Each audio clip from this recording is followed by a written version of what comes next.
Assalamualaikum warahmatullahi wabarakatuh. Saya Andika Satria Putra dengan NIM 210803103 Sini saya akan menjelaskan mengenai materi apa sih komunikasi internal.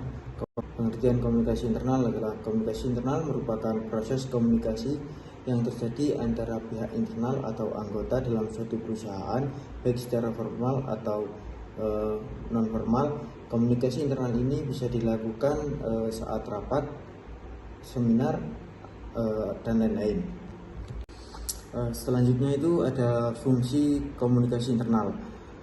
Komunikasi internal ini memiliki fungsi di dalamnya yang disebutkan oleh Wiebel, Johnson, Margaret, dan Maud Dennis.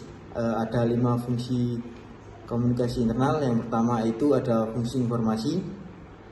Fungsi informasi tersendiri itu adalah sebagai komunikasi yang memberikan dan mencari informasi terkait sebuah kepentingan, baik secara kebijakan, visi dan misi, masalah pengetahuan, data, dan lain-lain. Yang kedua itu ada fungsi motivasi.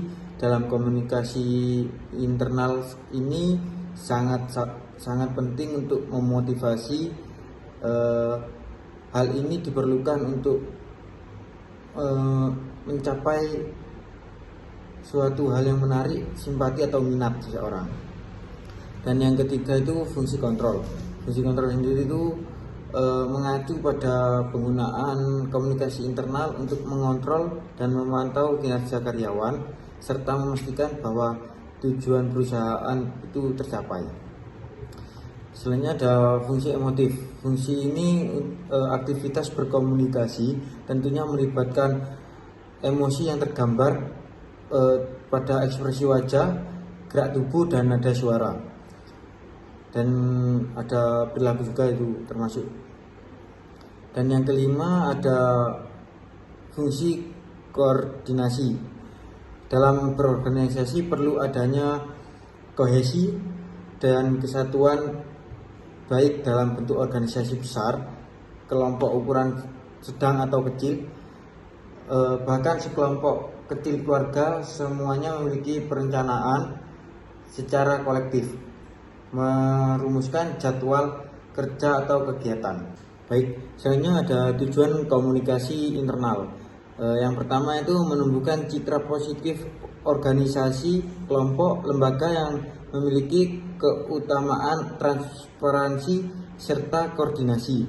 Dan yang kedua, penting untuk moral anggota agar kedepannya bisa berbagi informasi serta mempunyai pemahaman atas tugasnya. Dan yang ketiga ada meningkatkan produktivitas anggota karena adanya kelengkapan informasi. Dan yang keempat yaitu menumbuhkan motivasi serta ide-ide kreatif dari setiap individu dan memacu untuk melaksanakan tugasnya dengan baik. Dan yang kelima itu menumbuhkan teamwork dan building di dalam tim, khususnya untuk memecahkan masalah dan mencari solusi. Dan yang keenam ada menumbuhkan kesejahteraan serta kelangsungan jangka panjang, tujuan akhir yang mencapai kesuksesan dalam target kerja. Hanya ada memberikan manfaat terhadap lingkungan sosial. Dan yang selanjutnya ada membuat perekonomian bangsa dan multipilar efek, yakni dari pendapat serta membayar pajak. Selanjutnya ada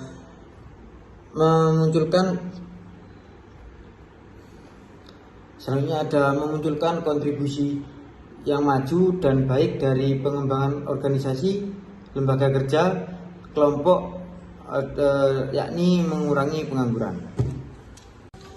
Selanjutnya yaitu strategi komunikasi internal. Dalam mengembangkan strategi komunikasi internal itu sangat penting dan terdapat beberapa langkah, yaitu salah satunya meyakinkan manajemen puncak tentang pentingnya komunikasi, dan yang kedua membangun aliansi di seluruh organisasi untuk mendukung inisiatif, dan yang ketiga adalah mementingkan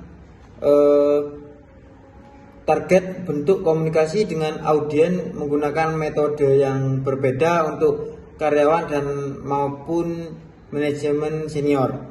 Dan yang selanjutnya itu ada memastikan kejelasan pesan supaya lebih efektif. Yang kelima ada melatih keterampilan komunikasi dan memahami pentingnya komunikasi. Dan yang terakhir ada mempertimbangkan apakah komunikasi dibangun ke dalam tahap perencanaan semua kegiatan. Selanjutnya peranan komunikasi internal yaitu salah satunya memupuk keharmonisan di lingkungan kantor. Dan yang kedua menonjolkan aspek kemanusiaan yang merupakan faktor terpenting bagi lancarnya proses manajemen. Dan yang ketiga adalah dapat mengembangkan semangat kerja. Dan yang terakhir adalah memupuk perasaan kejiwaan yang dapat menyatukan setiap karyawan dengan pekerjaannya. Selanjutnya ada pengaruh komunikasi internal, ada 3 hal, yaitu yang pertama adalah hubungan dengan manajemen.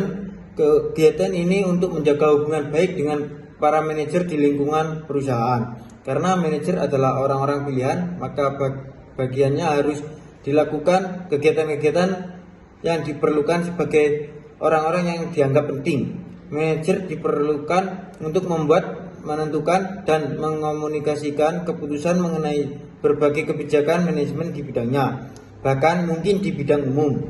Selanjutnya ada hubungan dengan karyawan.